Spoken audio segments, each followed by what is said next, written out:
Hello everyone, I'm Shannon Slatton in Plymouth. Every day our news team is out in your community bringing you news and information from the place that you call home. Here's a look at today's stories. And remember, you can always find more on our website, ccxmedia.org. Supporters of the long-established route of the proposed Bottineau light rail line were dealt a major blow Thursday afternoon. The Corridor Management Committee, which is a group of mayors, state and county officials, and other stakeholders along the proposed light rail route, voted down a proposal to put more pressure on BNSF Railway and get them to sign off on a plan that would let light rail trains ride alongside 8 miles of freight trains.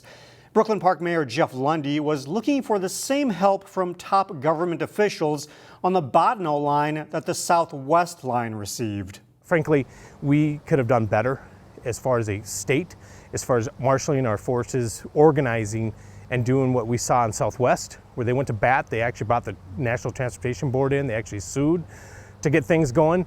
They actually shut down a bonding bill 1 year in support of Southwest.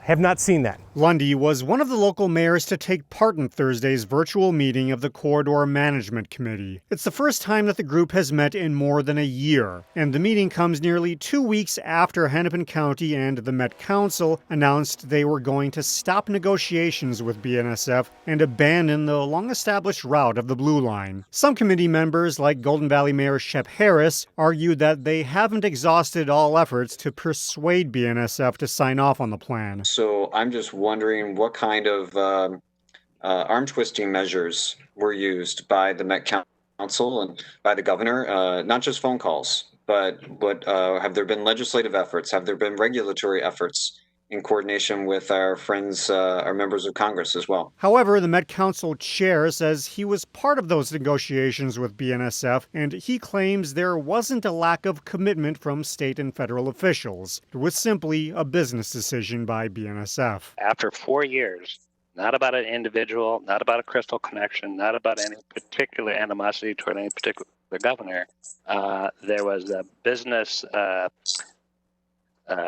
rationale that BNSF has consistently said that co-location with transit does not benefit. In fact, it impedes their business strategy. With the decision not to put more pressure on BNSF, the committee will move forward with a plan to explore a different alignment of the light rail route.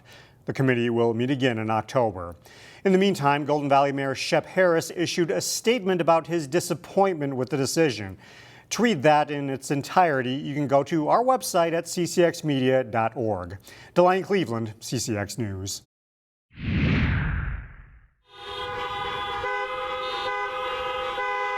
Dozens of teachers are in their cars, honking their horns and carrying signs.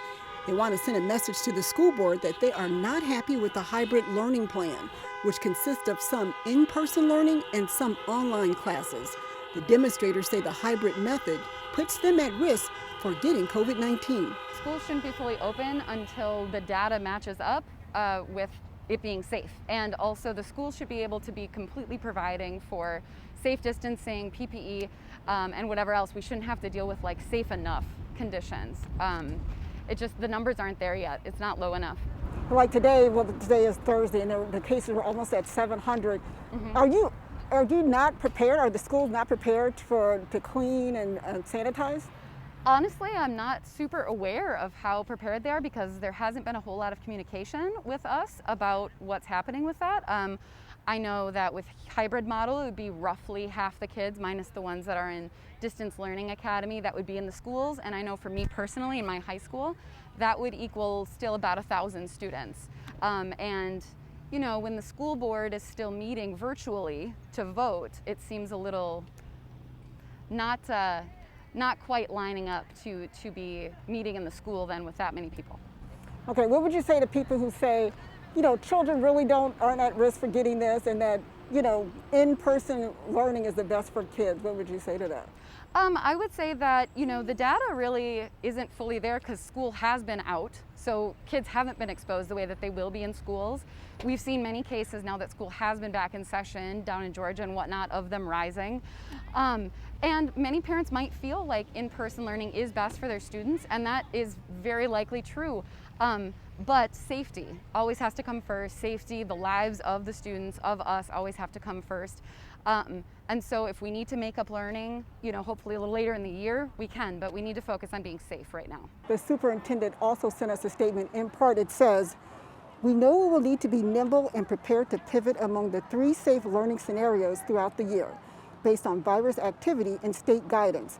While there are varying options about the right way to start, I am confident that our employees are sharing their perspectives out of the love for their students they serve." For more information on this story, log on to our website, ccxmedia.org. In Maple Grove, Sonia Goins, CCX News.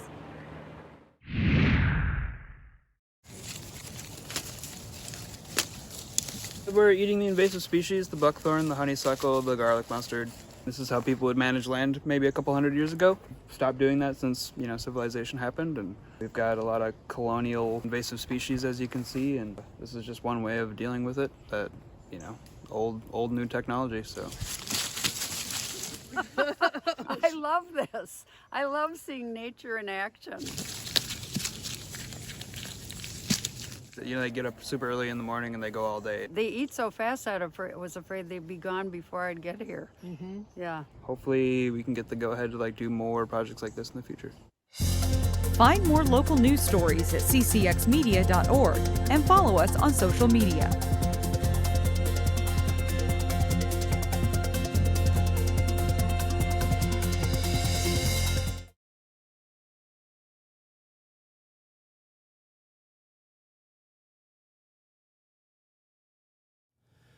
The prep volleyball season in Minnesota is moving to spring. Jason Malolo caught up with a coach involved with both club and high school volleyball. Wayzata volleyball coach Scott Jackson has communicated with some of his players since the high school season was postponed. The handful that I've talked to, it's like, well, at least it's not canceled. We got young people who are optimistic. At least it's not canceled. And we have something to look forward to in the spring. But Jackson is concerned about how spring high school volleyball will coincide with the club season. In addition to coaching the Trojans, Jackson is the director of Minnesota Select Volleyball, one of the biggest junior Olympic clubs in the Metro. In normal times, JO clubs basically shut down in the fall so high school kids can play prep volleyball. But the club season starts immediately after the high school season ends, and by spring is going full bore. I think it would be a really big problem if they're forced to choose. I think it would be hard on our high school environment. I think a lot of kids would opt for one or the other, and it would be hard on the club environment too. But the reality is, if the high school league thinks about this, is you're asking a kid to choose between 10 weeks in high school or a 25, basically a half-year commitment in JO volleyball. Even if you love your high school environment, which would you choose? If the JO club says you have to, the JO club says you have to choose, the high school league's in trouble. The high school volleyball is in trouble. Jackson also feels there has to be a way for the high school and club seasons to run together for the benefit of kids who want to play college volleyball. During that time period is travel events across the country. Hopefully we're clear of the virus then, that are high profile for them in terms of being seen by college coaches throughout the country. And they've already lost that opportunity last year.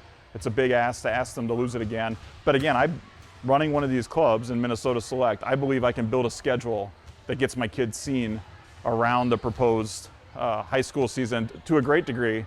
But boy, would it be helpful if they met us halfway. It would save families some money because there's a local qualifier right in the middle of this. That's a great event for them to compete in called Northern Lights Qualifier that all these kids generally play in, many of them play in each year, and they'll lose that opportunity if the state high school league doesn't have some kind of balance for just this 1 year.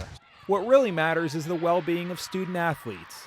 Jackson believes everyone involved will make their decisions with that in mind. Long tips it down the line, Pernsteiner, and that'll do it! Wayzata has won the state title! Jason Malolo, CCX Sports.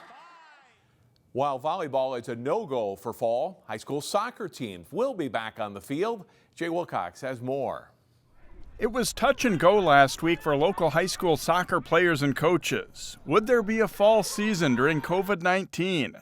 The sport got the go-ahead from the State High School League.